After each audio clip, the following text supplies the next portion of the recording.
अब हम डेमो देखते हैं कि भी सिक्योरिटी सेटिंग्स मीन फायरवॉल की सेटिंग्स को कैसे चेंज करना है। तो हम पहले 2016 सर्वर पे आते हैं। 2000 इसको मैं मिनिमाइज कर देता हूँ। तो हमने इसको तो सबसे पहले हम क्या करेंगे, यहाँ पे क्लिक करेंगे, right click, open security and services. तो अभी देखोगे यहाँ पे क्या लिखा आ रहा है, विंडो फायरवॉल्स लिखा आ रहा है। तो यहाँ पे हम turn window firewalls on end of, तो यहाँ पे हम क्या करते हैं, ऑफ कर देते हैं, ऑफ कर देते हैं।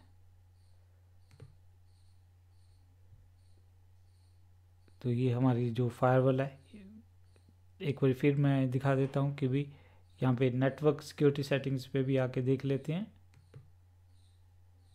क्या एवरीथिंग सही है, अडेप्टर सेटिंग पे कुछ भी नहीं है। तो ये हमने जो 2016 के अंदर जो हमारी फायरवॉल है उसको डिसेबल कर दिया। हालांकि ये रिकमेंडेड प्रैक्टिस नहीं है, पर अभी हम क्योंकि शुरू में नेटवर्किंग में है तो ऐसा कर सकते हैं। विंडो 10 पे भी देख लेते हैं जाके। तो यहाँ पे मैं जो भी यूज़र नेम पासवर्ड है उससे इंटर कर देता हूँ। हमारे पास टेस्ट यूज़र था।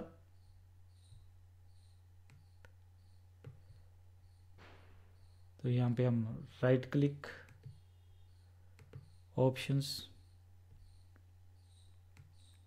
तो यहाँ पे ईथरनेट पे क्लिक कर देना है। ईथरनेट पे क्लिक करने के बाद हमारे पास विंडो फायरवॉल आएगा। विंडो फायरवॉल में ये हमें पब्लिक नेटवर्क आ रहा है। तो यहाँ पे हमने क्या कर देना है, इसको ऑफ कर देना है। ये आपसे पूछेगा कि विंडो डिफेंडर सिक्योरिटी सेंटर क्या इसको चेंजेस करना चाहते हैं, हमने कह देना यस करना चाहते हैं। इसको फिर क्लोज कर देना है, फिर फायरवॉल पे आना है। अपनी जितनी भी सेटिंग है इसको भी प्राइवेट को हमने ऑफ कर दिया। तो हम कौन सी रहेगी हमारे वाली, ये डोमेन नेटवर्किंग, इसको भी हमने ऑफ कर देना है। तो जहाँ पे भी फायरवॉल वगैरह की सेटिंग्स है आपने उसमें क्या कर देना है, आपने डिसेबल कर देना है। उसके बाद हम इसको कर देते हैं। अब हम कहाँ पे आएंगे, कौन से ऑपरेटिंग सिस्टम, विंडो 10 से भी हम पिंग कर सकते थे। हम अपने क्या करते हैं 2016 में, क्योंकि हमारे पास वो आइकन एक खुला ही हुआ है पावर शेल, तो हम यहाँ पे पावर शेल को आके क्या करते हैं, द्वार से पिंग करके देखते हैं क्या पिंग काम कर रहा है हमारा या नहीं। तो हम चेक करते हैं। इसका मीनिंग अभी भी कुछ ना कुछ सेटिंग हमारी एक आधी रह गई है, तो उसको चेक करते हैं कि कहाँ पे इशू कहाँ पे है। तो पहले यहाँ पे एक बार चेक कर लेते हैं कि एवरीथिंग ओके है। Windows firewall,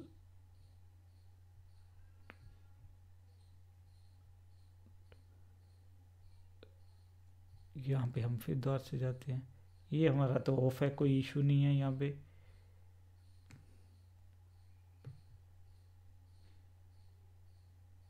turn advance settings में भी कुछ नहीं है, जस्ट मीन यहाँ पे कोई इशू नहीं है।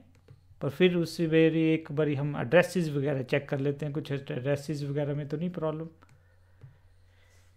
तो एक बारी हम स्लाइड्स भी देख लेते हैं कि क्या इशू हो सकता है हमारे पास। तो ये हमारे पास जो सेटिंग थी कंट्रोल पैनल के अंदर सिस्टम विंडो फायरवॉल्स, तो ये हमारे पास ओके है, कोई इशू नहीं है। यही किया हमने विंडोज़ में भी जाके, यही किया। विंडो वाला एक बार 10 वाला फिर चेक कर लेते हैं कि क्या कुछ हमने वहाँ पे तो नहीं गड़बड़ किया हुआ। तो यहाँ पे मैं फिर आ जाता हूँ विंडो 10 पे, और एक बार अपने IP एड्रेस भी चेक कर लेना कि सही है कि नहीं, कुछ गड़बड़ तो नहीं कर रखी। तो मैं एक बार फिर विंडो फायरवॉल पे आता हूँ। हमने कुछ यहाँ पे तो ओके है, ऑफ कर दिया है। फिर एक बार आते हैं,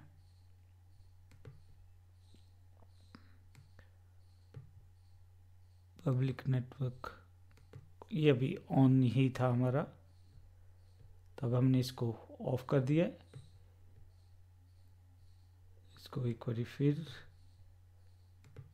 मीन अभी भी एक सेटिंग हमारी रह गई थी। और आपने कई बार क्या करना है, प्रॉपरली आपने एड्रेसेस को एक बार चेक कर लेना, कहीं एड्रेस तो नहीं गलत दे रखा हुआ। तो एक बार फिर IPv4 पे जाके चेक कर लेते हैं, ये सही है। ओके, तो अगेन हम अपने विंडो 10 पे जाते हैं, और सॉरी विंडो 2016 पे जाके फिर पिंग करके देखते हैं। तो हमारे पास जब वहाँ पे फायरवॉल ऑफ कर रहे थे तो कई बार क्या आता है, ओके की बजाय जहाँ पर क्रॉस पे क्लिक कर देते हो तो वो डिसेबल नहीं है। हमने फायरवॉल को डिसेबल किया तब पर वो किसी तरह हमारे से कोई चीज़ मतलब ओके करना मिस हो गया। तो यहाँ पे अभी क्या कर रहा है, पिंग कर रहा है, मीन दोनों सिस्टम अब हमारी नेटवर्किंग में है। मैं इसको क्लियर कर देता हूँ स्क्रीन को, फिर ध्यान से देखिए पिंग, तो ये पिंग कर रहा है। तो कितने पैकेट भेज रहा है, ये 4 पैकेट भेज रहा है, और पैकेट का साइज़ कितना है, 32 बाइट्स है, और उनको कितनी देर में वापस आना है, TTL time to live 128 second के बाद ये पैकेट कितनी देर में वापस आ रहे हैं, 1 सेकंड में। और कई बार आपने अगर कंटिन्यूसली पिंग करना है तो पीछे T भी लगा सकते हो, तो ये कंटिन्यूसली पिंग करता रहेगा आपको कंट्रोल C से। अब ये ज़रूरी नहीं है कि आपने 2016 से ही 10 को पिंग करना है। हमने क्या कर सकते थे, हम विंडो 10 पे भी जाके 2016 को पिंग कर सकते थे, तो वहाँ से भी हमें कनेक्टिविटी का पता लग जाना था। तो यहाँ पे अब मैं क्लियर कर देता हूँ। मीन हम जो चाहते थे कि हमारी नेटवर्किंग में आए, तो हमने देखा कि हमने दोनों सिस्टम्स को प्रॉपरली, तो आपने ध्यान रखना है हमारे केस में यहाँ पे जब हम विंडो 10 के अंदर ये कर रहे थे तो एक सेटिंग तो हमारे से हो गई थी, दूसरी पे हमने मतलब ओके करना भूल गए थे, तो बाद में फिर हमने जब किया तो सब कुछ ठीक था। अब हमारे सिस्टम नेटवर्किंग में है, तो आगे हम देखेंगे कि अब हमने नेटवर्किंग में लेके किस लिए आए हैं। अब हम देखेंगे कि फ़ोल्डर्स वगैरह कैसे शेयर करने हैं और क्लाइंट पे जाके कैसे एक्सेस करने हैं, उनको देखेंगे हम।